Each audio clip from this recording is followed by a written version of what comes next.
Well, let's get into it. I know we got there's another talk that's just ending, so people will be joining, but we can get going. And for anyone who's not with us live, all these talks are on our YouTube page within the next couple of days, so people will be able to watch there. So really excited to dig into this conversation with a great panel. Our talk is Get Up, Stand Up, Nonprofit Missions, Brand Messages, and the Power of Celebrity. And we have people representing all of those to tell us about it. I'll do some quick intros and then I'm gonna let you guys talk, and I'm gonna keep an eye on the time so we can end right before 11. And I'm also gonna keep an eye on questions coming up and try to maybe feed them to our esteemed panelists as we go. So first of all, Amy Malin, thank you for putting this panel together. Amy and I are old friends. It's hard to believe. We go back, I think about 20 years. So you must have been about 5, because you definitely don't look like you're old enough to have a 20-year friendship. Thank you. And so Amy's doing great things with her agency, Trueheart, which puts together these programs involving brands, celebrities, and nonprofits to create social impact, positive change in our world. So thanks, Amy, and thanks for gathering this great group. And then we have Anthony Kreutz, Senior Director of Marketing for PUBG Mobile and Tencent Games. And excited to have you and learn about what you guys are doing in this realm. We've got Ryan Devlin, who's co-founder of This Saves Lives, which is a snack food company working to fight malnutrition. Really cool. I love your bars. They're my favorite. Hey. They're the most delicious. The cranberry ones with the dark chocolate. Guys, I'm not even paying her to do that job. You should be. You should be. And yeah, I mean, the bars are great. I've tried them, and the message, the mission is really awesome. So I definitely want to hear a bit about that. And then we have Ashley and Jared. Ashley Iaconetti, Haibon. Did I say that correctly? Pretty good. Yeah. Awesome. Everybody has an interpretation. That is definitely a very good Italian interpretation.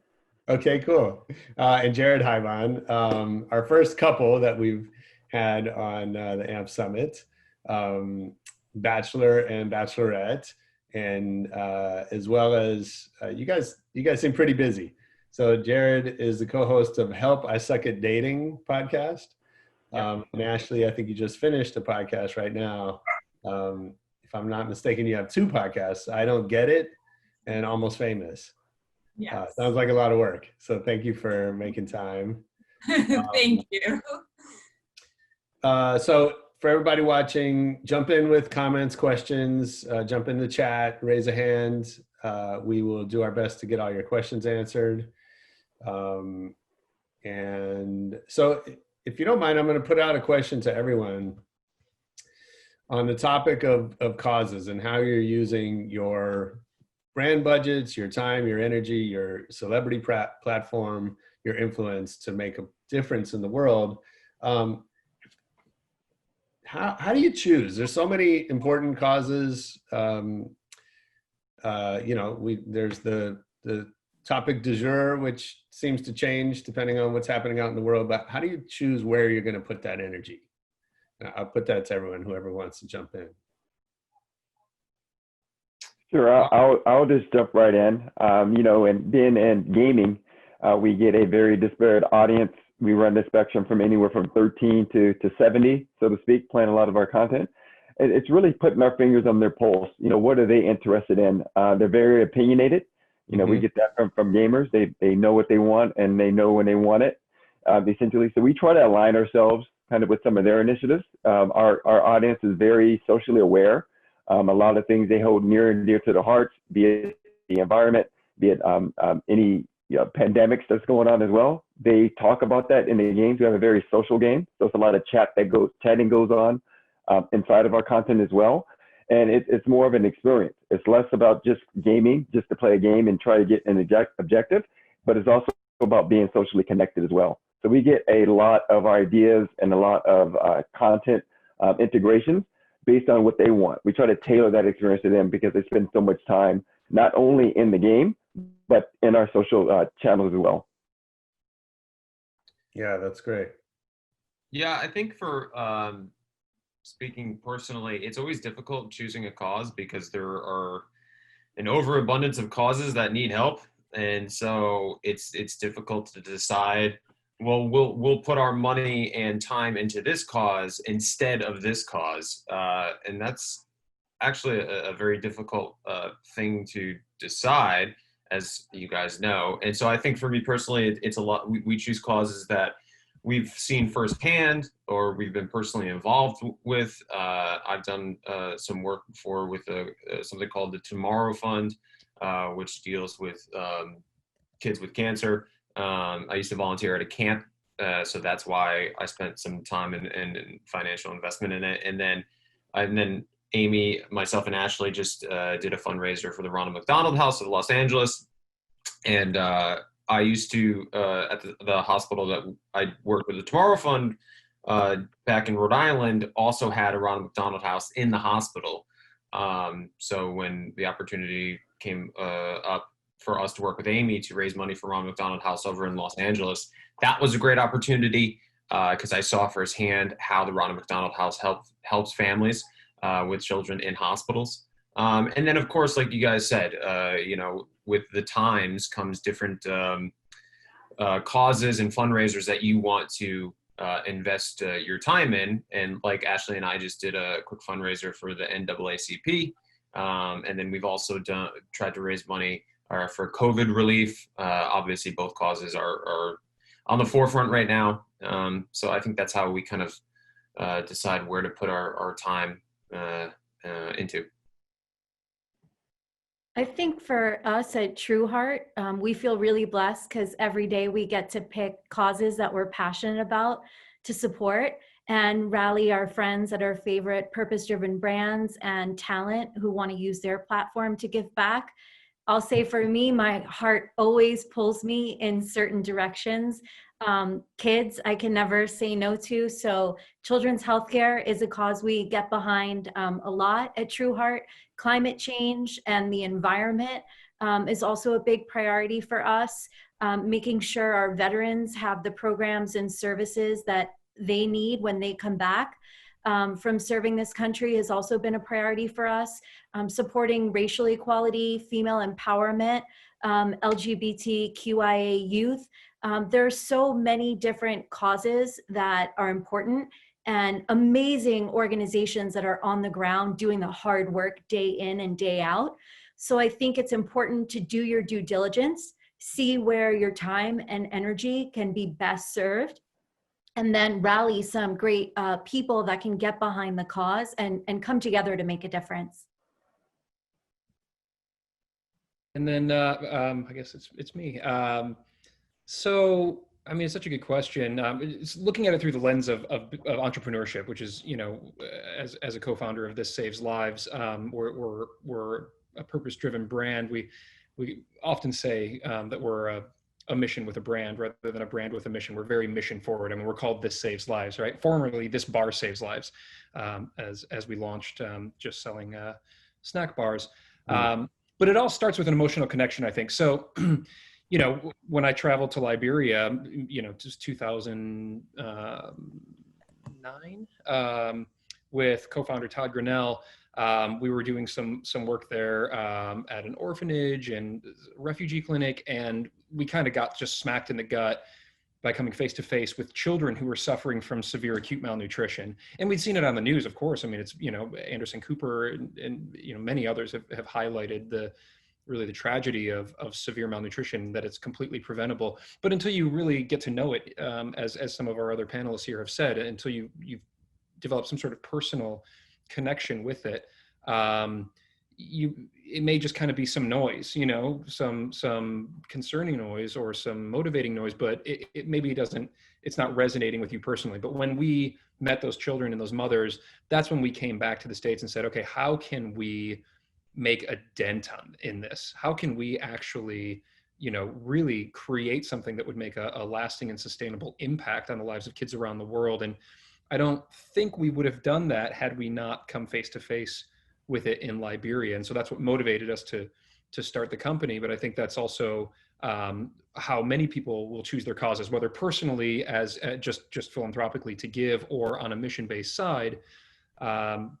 You see it with like Sandy Hook and some of these other organizations. It's when tragedy hits you, or when you come face to face with something that kind of knocks you out of your normal way of living, or of your lens that you see the world, you're often inspired to act in small and sometimes very, very grand ways.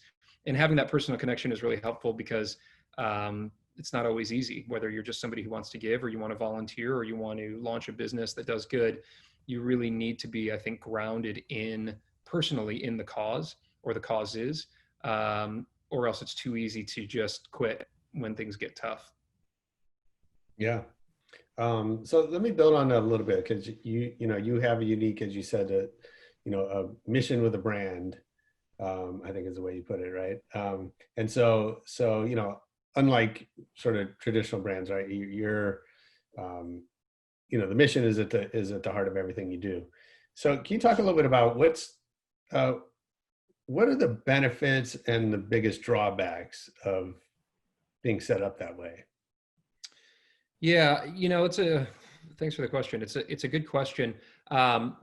I think the benefits are fairly obvious.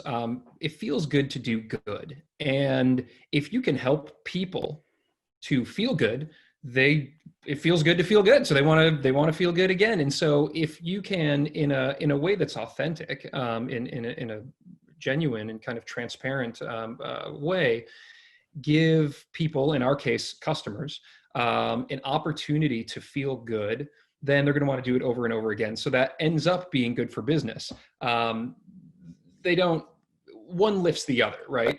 So we always talk in terms of give back. We don't talk in how many units have we sold. We've talked about how many units have we donated. And so for those who aren't familiar with our mission, we're a 1-for-1 give back company. So for every product that we sell, we predominantly make like food products like snack bars, and kids crispy treats and that kind of thing. We're in all the Starbucks, and we're in a lot of places now.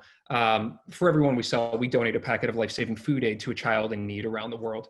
And so by giving our customers, our consumers or stakeholders, that direct connection to doing good around the world, it's good for business. It's also, when we were launching the company, it really helped us to raise money and to bring in some celebrities that I know we'll talk about in a little bit, Josh, as well, but to attract people, because if you've walked down a granola bar aisle in a grocery store, it's like a football field of granola bars, right? And so how do you break through that noise? Well, you call yourself This Bar Saves Lives, or now This Saves Lives.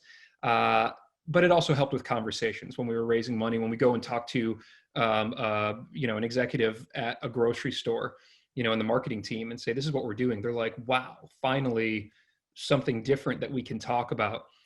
So those are all the pros. I mean, there's tons of pros, and also it's awesome. We've helped to save hundreds of thousands of lives around the world. And so it just feels great as a founder, as investors, and as retail partners. I'm sure everybody can really celebrate in those wins.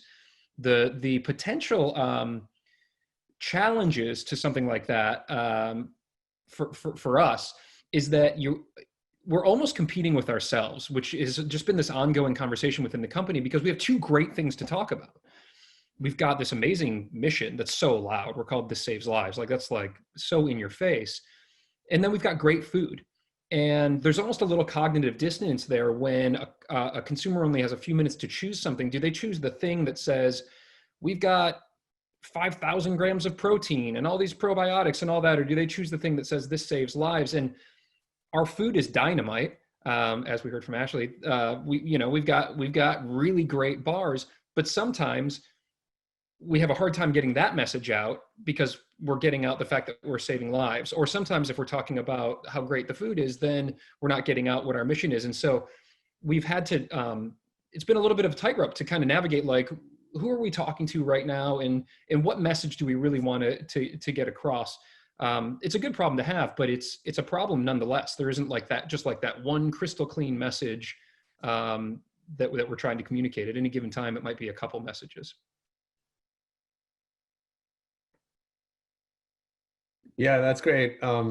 Anthony, I want to follow up on that with you from kind of the brand side. And I think, what I'm seeing is, as you mentioned, your audience has certain values that are important to them, expectations for how, the brands that they support should behave.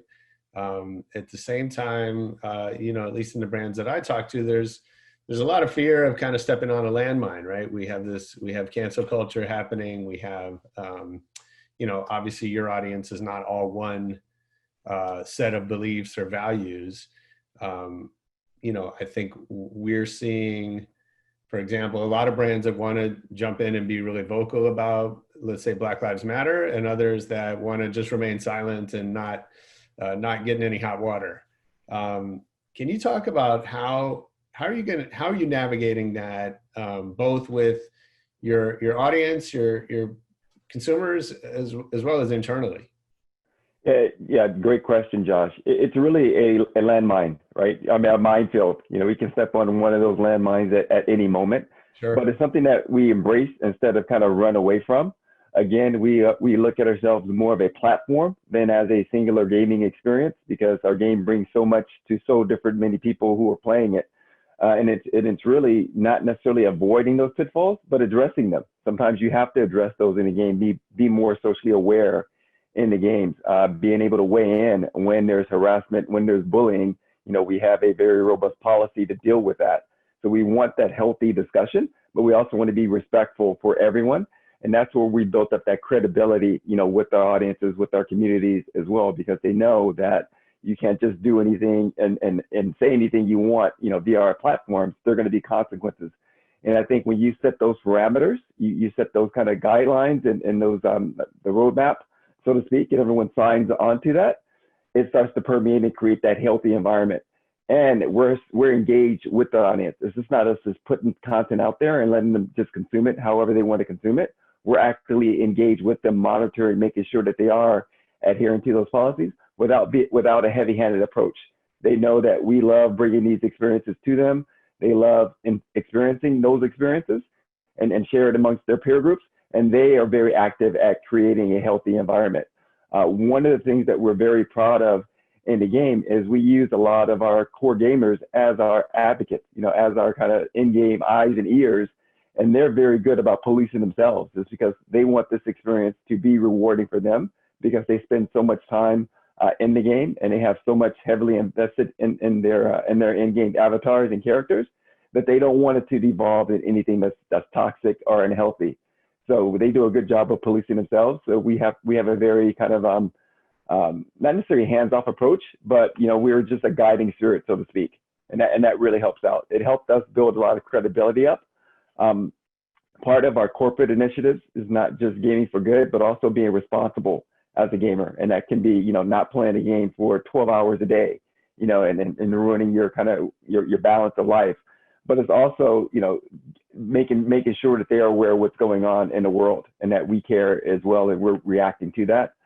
We most recently did a key initiative, a social impact campaign through Scott and Amy as well. They were critical in helping and partnering with us to bring awareness to the environment, saving the planet. And inside of the gameplay experience itself was a map that it was devastated by this huge dust storm. And it was bringing awareness to, if we don't do anything to help the environment, if we don't activate surrounding initiatives to help the environment, our planet could look like this. And it really resonated well to our audience, and they had a good time with it. Yeah, that's really interesting. I want to, let's start with you on that, and I'd love to have some of the rest of our panel jump in. So you had the campaign Fight for the Planet, right, and fight for the Amazon. Amazon, yeah. And so, how does that work in the environment where the headlines are dominated by Black Lives Matter, by COVID, by these other important causes? I don't know that one's necessarily more important, but it seems like each at any given moment, people's Yep. attention is focused one place or another, right? And so for you, Anthony, and for all of you, you know, how do you sort of stay the course on what you've decided is where you want to focus your energy as these other things come up and take over the headlines? Absolutely. Yeah. And again, another great question, Josh. You know, a big thing was the intersection point between those initiatives. You know, we looked at what the game was offering. And like I said, we really try to be credible when we're giving that experience. We don't want to kind of force feed our community anything that's not going on that we can't kind of believe inside of the game as well. When we looked at the environment, there was an actual feature and mode in the game that was highlighting that. So it made sense to kind of bring more amplification to that. We could deliver on that. When it's more of a pandemic, or if it's Black Lives Matter, it's a movement, it's hard to replicate that in the game. So we lose a little credibility with the audience. So we try to gravitate towards those things that we can actually double down on inside of the gaming experience. Gaming for Good is an initiative that kind of aligns with our corporate mandate of responsible gaming. So when we look at, you know, our corporate mandate of responsible gaming, and when we deal with our development teams about things that they're adding to the game, and if there's an opportunity for us to have that intersection, we definitely want to amplify that with an activation.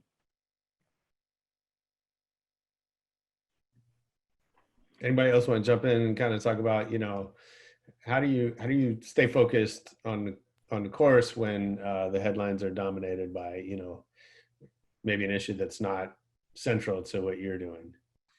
I mean, I think for us, because we're a little bit of the middlemen, I think, because we connect causes and brands with people. So I think for me personally, it's just becoming adaptable and trying to do the best that we can possibly do by relaying the message in an authentic way. So hopefully it resonates with our audience, and then they'll go check it out and help these causes. And so it's hard to navigate, because we'll even get messages, you know, if we post about a certain cause, people will message us and say, well, why aren't you posting about this? Right. And it's you know, it's a no-win situation, because when you try to help one person, it means you're not helping someone else, and you'll get called out for it. And so I think to answer your question, Josh, it's just trying to realize that you're only one person and you're doing the best that you possibly can, and staying focused on that, trying to control the things you can control, and then let go of the things that you can't. I don't know, that's from my perspective. No, you say all the right words. You say everything. I don't know about that. You say everything I would say, just more eloquently. I highly doubt that. That's very sweet of you to say that. Nice. I think when it comes to what's going on right now in this country with Black Lives Matter and the fever pitch of the systemic racism that's really been happening since the dawn of this country, I think brands that want to get involved and become true allies to the Black community, I think they need to recognize past mistakes that they've made, not just in what's going on internally in the company with a lack of representation and diversity in their leadership, but also in their marketing, and potentially a lack of supporting underserved communities with their proceeds and their resources, but also acknowledging that they're probably going to make more mistakes in the future, and that the best route to take is to listen. Shut your mouth and listen. Listen to the experiences of Black people in this country who are facing this racism on a daily basis, who have been hunted and killed because of the color of their skin. And let these people who are dealing with this every day tell you what they need and what's been missing from their life experience of people saying, we might not look alike, but I've got your back, and I'm willing to step in front of you in the line of fire so that you know we're all in this together. And I think it's really powerful to know what you know and what you don't know. And brands that want to have the loyalty of their consumers long-term moving forward, I think they need to own those past mistakes and also say, in order for us to do better, we're going to start aligning with the people on the ground who are doing this hard work every day, the real fighters and activists for equality, and let Black people have a seat at the table and have an opportunity for their voice to be heard and for real change to happen. Awesome.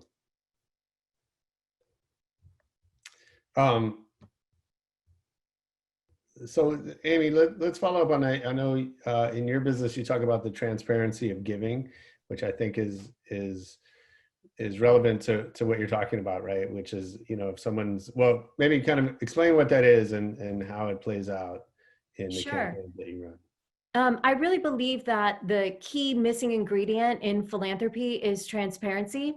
And it's the lack of transparency that's the reason why a lot of people are reluctant to donate to charities and why nonprofits have a hard time retaining their donors. And so at Trueheart, it's really important that we demonstrate what we call the transparency of giving on all of our campaigns. And one of the ways that we do that is instead of raising money for a general fund, we like to raise money for what we call Fund a Dream projects. So that could be buying ventilators for the NICU at our local children's hospital, or sustaining a meal program for low-income families during the pandemic, or administering COVID-19 tests, or like our work we did recently with Anthony's brand, PUBG Mobile, helping to plant 150,000 healthy saplings in the Amazon rainforest. So this enables us to hold the nonprofit accountable. And we're also telling a really powerful story because we're rallying all of these people behind a very specific goal. And then at the end of the campaign, we show a powerful impact video where every single person involved, from the talent, the purpose-driven brand, the media, the donors, they all get to see where every single dollar went to make a difference. And I think if more charities operated from a transparent place and were able to show the measurable impact that was made from people coming together to support their cause, I think it would be very easy for them to come back to people for ask 2, 3, 4, and 5, and people would be so glad to support. And whether it's giving $1 or $100, they'd feel good about it because they could actually see the beautiful faces of the lives that they were changing by being a part of that campaign. Yeah, that's great.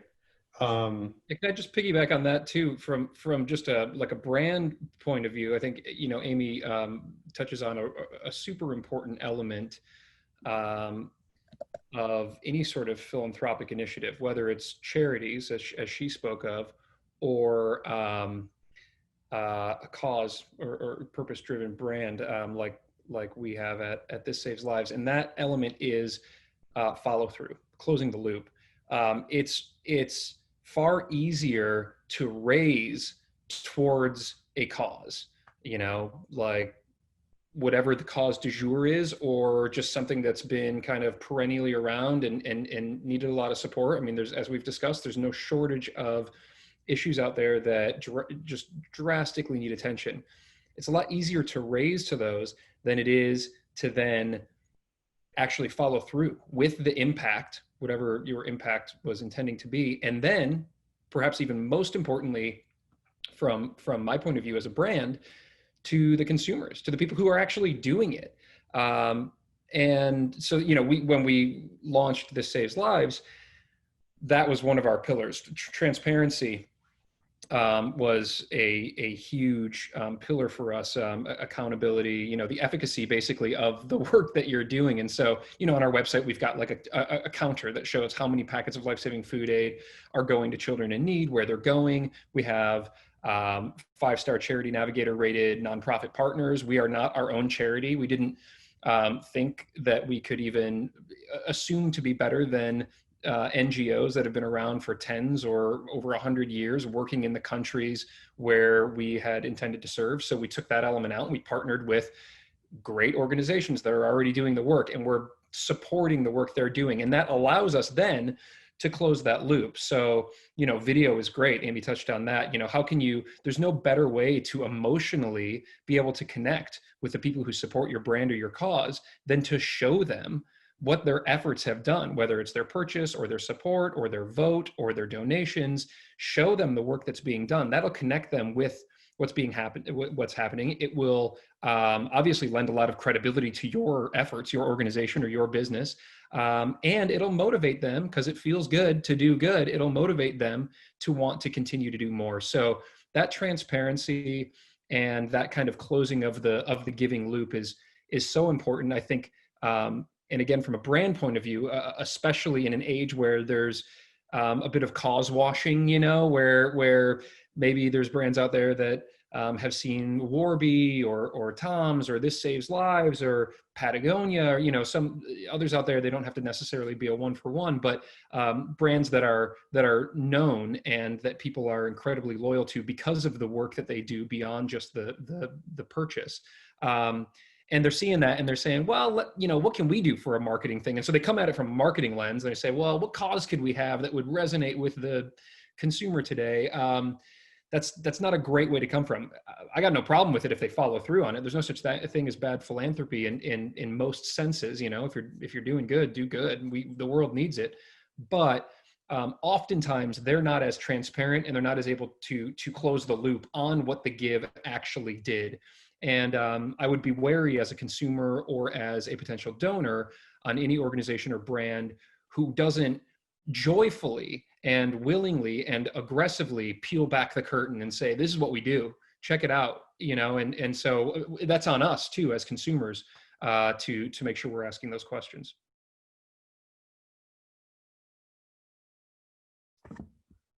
You're muted, Judge. I love that, you know, feels good to do good, right? Because I think that's, you know, that sort of creates energy, right? That feeds the process. So let keep on the theme of transparency for a moment. So Ashley, Jared, talk a little bit about, you know, the same issue that, you know, you guys are stepping, you know, you're walking through the minefield, right? Of, you know, bringing attention to these causes. And I think there's often an expectation on the celebrities to kind of know what's going on behind the scenes and make sure that they're, you know, the causes they're supporting are legit or, you know, are creating the impact they talk about. So how do you vet the organizations that you get behind? You know, what do you look for? What kind of questions are you asking them and yourselves? I mean, we just do our due diligence. I think first and foremost, there's a certain level of trust. Like a good example is when we just worked with Amy for raising funds from the Ronald McDonald House of Los Angeles. There's a trust factor with Amy, you know, when you're working with someone like that. And then for the fundraiser, we did a T-shirt fundraiser for the NAACP a couple weeks ago, and we had a personal connection with the gentleman who ran the charity.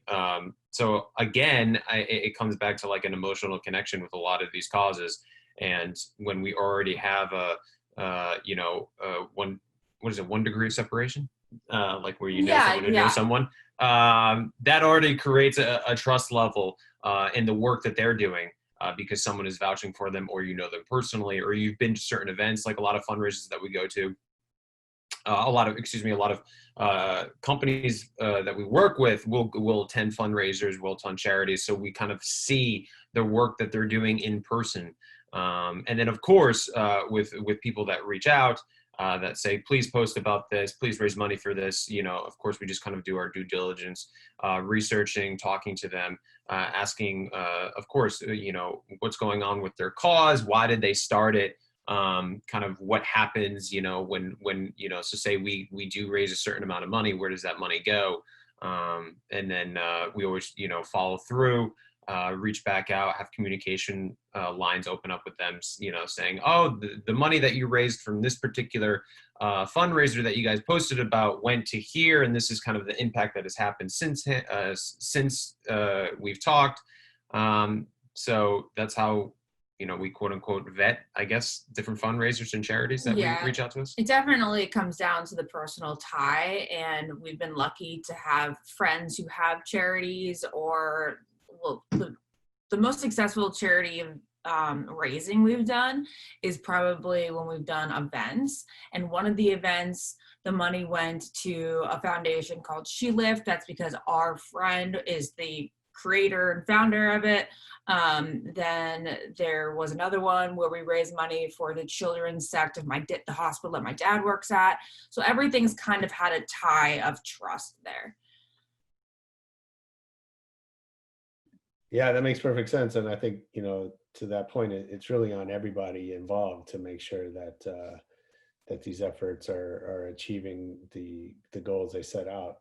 Ryan, so I know you have some celebrities involved in your business. I think Kristen Bell is a co-founder, and John Krasinski and Jimmy Kimmel are investors. So maybe kind of think about the same question from the other side of it, that, you know, some of the pitfalls, or I would say the risks in working with celebrities, you know, relative to the benefits, and how are you navigating that?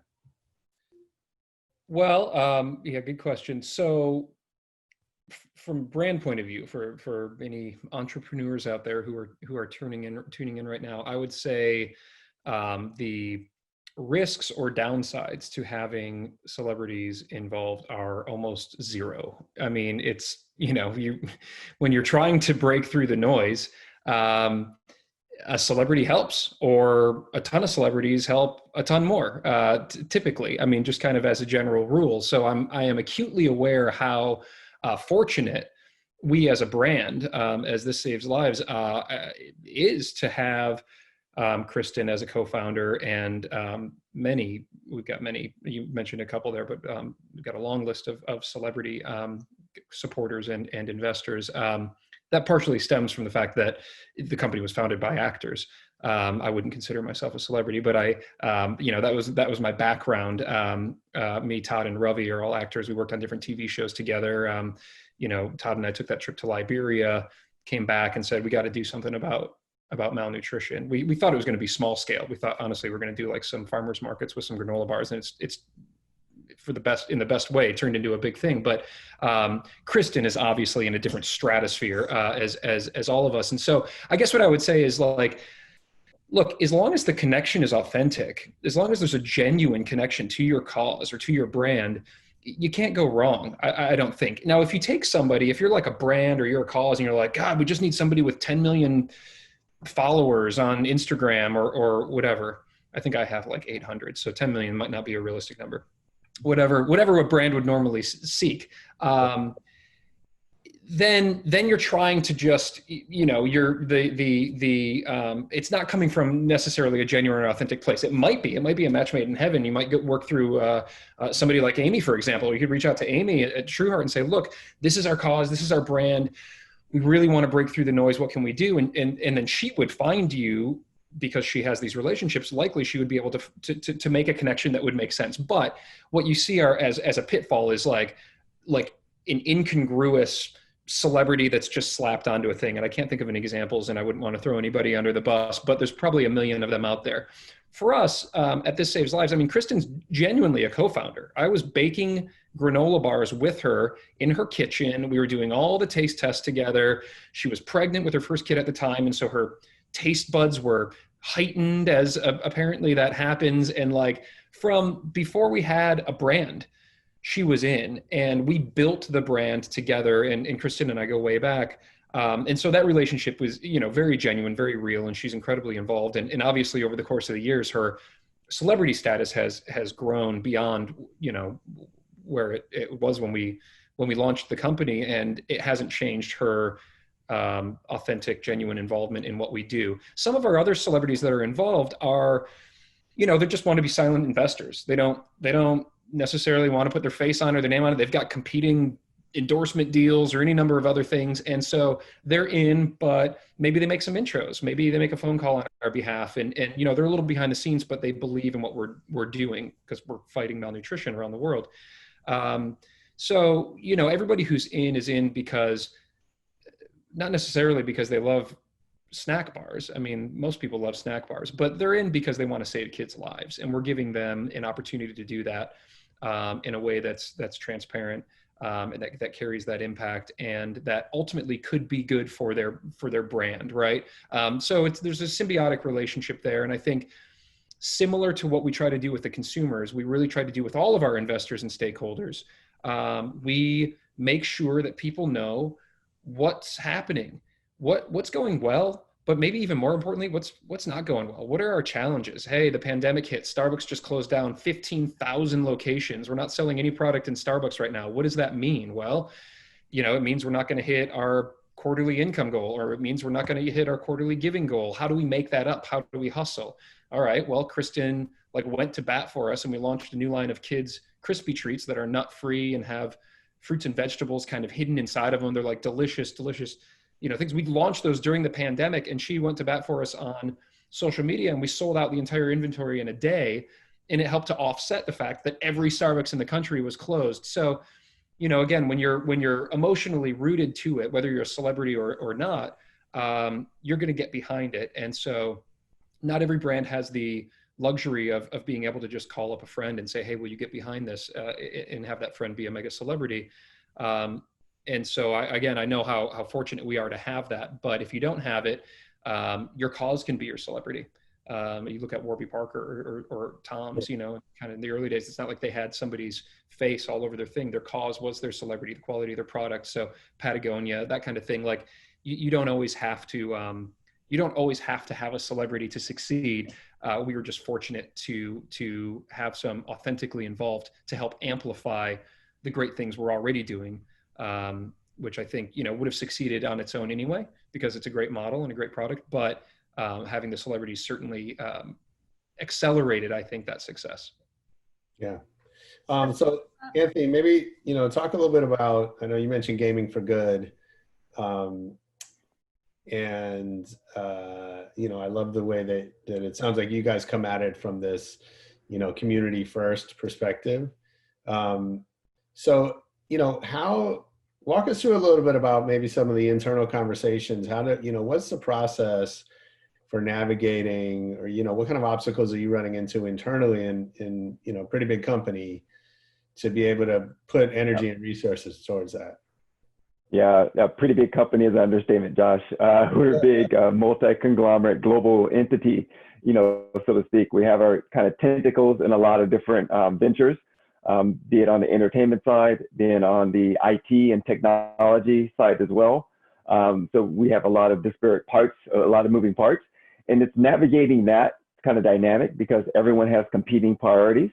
So number one, we have to do an internal kind of justification, our internal sales job, as we call it. But we mention those benefits and we try to align it towards what our goals are, what our corporate goals are. We have big initiatives of being responsible in everything that we put out into the world and into the marketplace as well.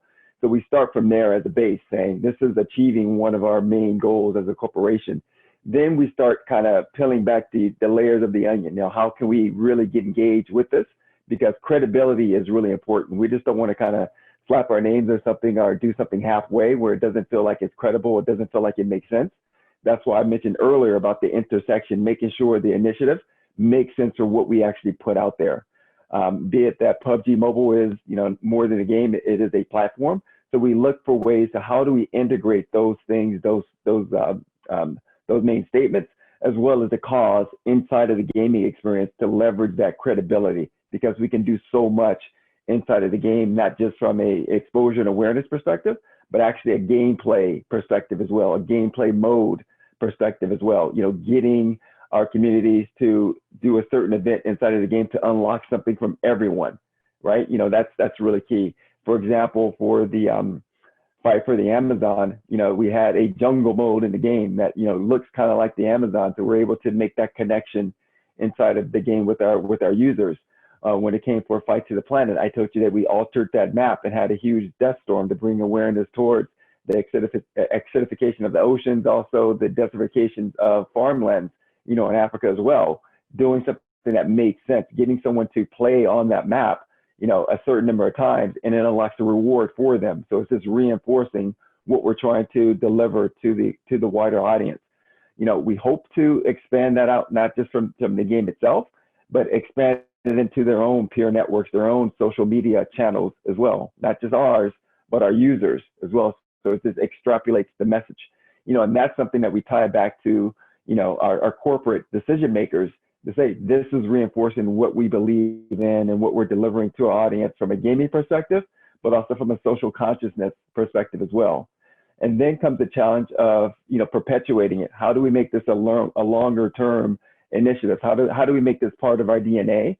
And that really is kind of how we evolved our relationship with Trueheart and both Scott and Amy, is saying, it's not just Fight for the Amazon, now it's Fight for the Planet. Okay, what is the next big initiative that we're going to work on, right? But we've already laid the foundation internally to make those discussions a lot easier, because we're coming from an area of credibility, an area of proof now where we've done these things and we've had some success. We've been able to, you know, activate a segment that we may have not been able to activate prior to doing those initiatives as well.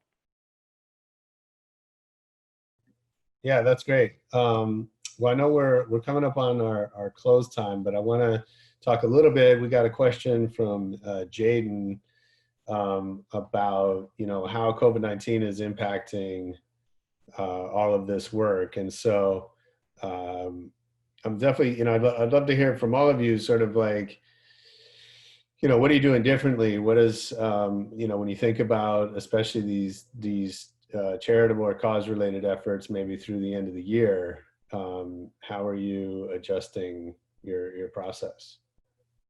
I think for us at Trueheart, before the pandemic, we used to do a lot of live, in-person, star-studded red carpet events as fundraisers. And now, obviously, to keep everyone safe while we're all quarantined together apart, all of these events have been canceled through at least the end of 2020, but most likely through, you know, spring 2021. So we were able to adapt rather quickly and get creative and evolve to doing these digital activations. And I think that's been a real lifeline to the nonprofits that we've been helping to keep their doors open and their lights on through this crisis. And so I think it's really important, if you're a charity, to start looking at how you can bring your donors together in creative ways digitally, and offer really unique experiences that connect the consumers with your cause. You know, people, I think, get fearful when they hear the word like virtual gala. They think it's going to be a total snooze fest, and nobody wants to go, you know, to a 2-3 hour event that just drags on and on and on over Zoom. And so how do you make those experiences truly interactive, and how do you bridge the gap between the online and offline world? I think that's the part that is the secret sauce of how we move forward and adapt. One of the things that we've been looking at, which is really cool in our work, is sending these customized kits to virtual event attendees, where there's items that they could use during the virtual event. So it makes it truly interactive, whether we're cooking with a celebrity chef together, whether it involves a world-class magician and you've got items that are part of the trick that they're gonna do, but different ways where you can truly engage with what's going on digitally, so you keep people's attention going. And I'm sure Ashley and Jared and Anthony and Ryan have some good thoughts to share as well. I was gonna say, we both have iHeart podcasts, and with mine, we've done some charity meet and greets, live podcasts on Zoom. So we've had like 200 listeners come in. Like, you buy tickets, the ticket price goes to charity, and then they're all watching the podcast live happen. We bring some of them onto the screen. They're all able to text their, you know, their questions in live time. And then we've even done like meet and greets where like everybody buys a meet and greet ticket. It's like, I don't know, $50. You get 5 minutes with a group of Bachelor people, stuff like that. It's not as much fun, of course, but it is what it is. And then we tried to make it a little bit more interactive by sending them like roses so they have them during the meet and greet. Or I'm doing this thing where I'm shopping with them online, like via Zoom, to like I'll pick them out an outfit, which just sounds like ridiculous, but it's the best we can do right now. Yeah, I mean, I love that. I think sometimes you got to just try stuff, right? And I think we all have this collective understanding that, you know, nothing this year is going to be perfect or go kind of according to plan. So we all have you know, hopefully a little bit of license to take some risks on things that, you know, might be a pleasant surprise. Ryan, how about you guys? How are you adapting? I mean, you talked about some of the challenges with Starbucks and some of that, but you know, how are you adapting this year? Yeah, like, I mean, operationally, there's just a world of challenges when something like this happens, but I'll speak more, I think, just kind of emotionally. I mean, what a fucked up time, you know? I mean, it's just like, it's so hard. I looked at my wife the other day and I'm like, my God, it is so hard to adult right now. I've got a 2-year-old and a 5-year-old, can't go to daycare, can't go to school. you know, working from home. I'm in my parents' basement right now. You know, like it's just so screwed up, the pandemic, and then obviously the social issues and like politics, like, wow. I mean, what absolute tire fire things are right now. And so what we look at This Saves Lives is, how do we just bring a little joy to somebody's day amidst all of this? And if your kids are home because, you know, school's canceled and now they're doing homeschool, and all of a sudden parents are having to be teachers, and like, you know, like how insane this is. You know what they don't have to worry about are snacks, because we've got awesome snacks. And, you know, it's for your kids. They're nut free and gluten free, soy free, allergen free. They got fruits and vegetables in them, and they taste amazing, and you can crack them open, and you're going to have 30 seconds of peace while your kid is like jamming a crispy treat down their mouth. Or, you know, do you need to pick me up? Have a dark chocolate caramel and sea salt bar and feel good about that for a little bit. While you're at it, know that there's a kid somewhere around the world who is getting the nutrition that she needs as well. And so we've, I think, been leaning more into, emotionally, just more into like, yeah, it's pretty messed up out there right now, but there's still some things that we can control. There's still some joy. There's still some positivity in this world. Might just have to look for it a little bit. And, you know, if grabbing a This Saves Lives bar or snack in your day can just help to like put a little bit of a smile on your face or your kid's face, let's lean into that, because sometimes that's all we got right now. I know I'm comfort eating like crazy. So, you know, maybe we can provide a little bit of happiness for people until we can turn this ship around.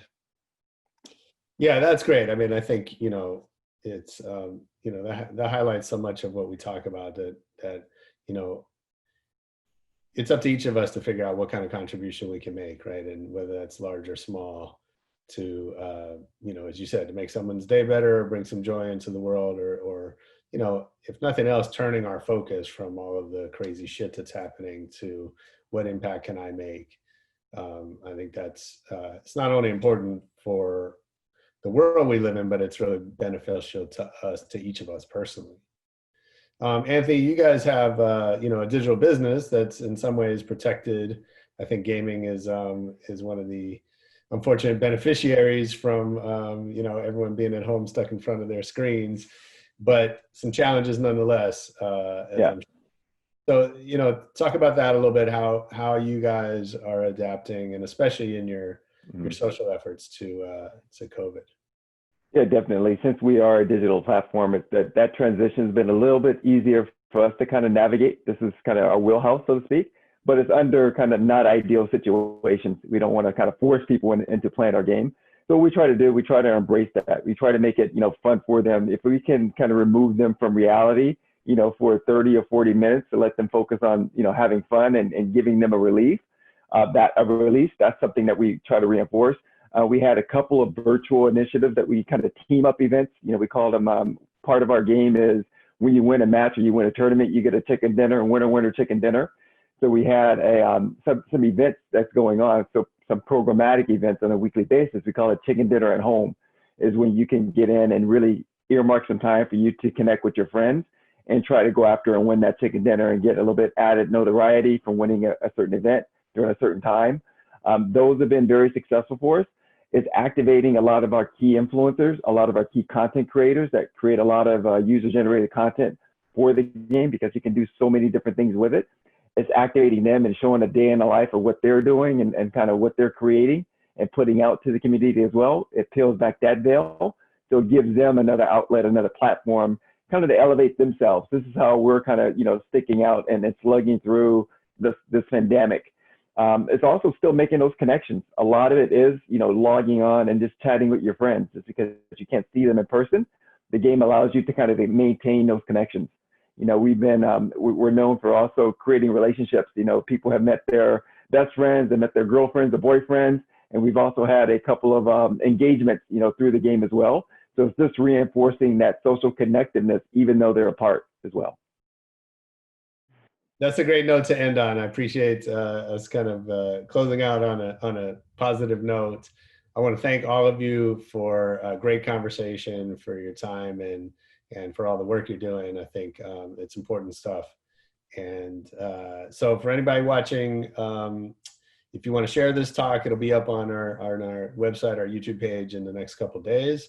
If you have other questions, send them my way, post on our Facebook, etc., and we will try to get those answered. And I think that's our talk for now. Thanks so much. Thanks, everyone. Thanks, everyone. It's a pleasure meeting everyone. Thanks, Josh, for putting this together.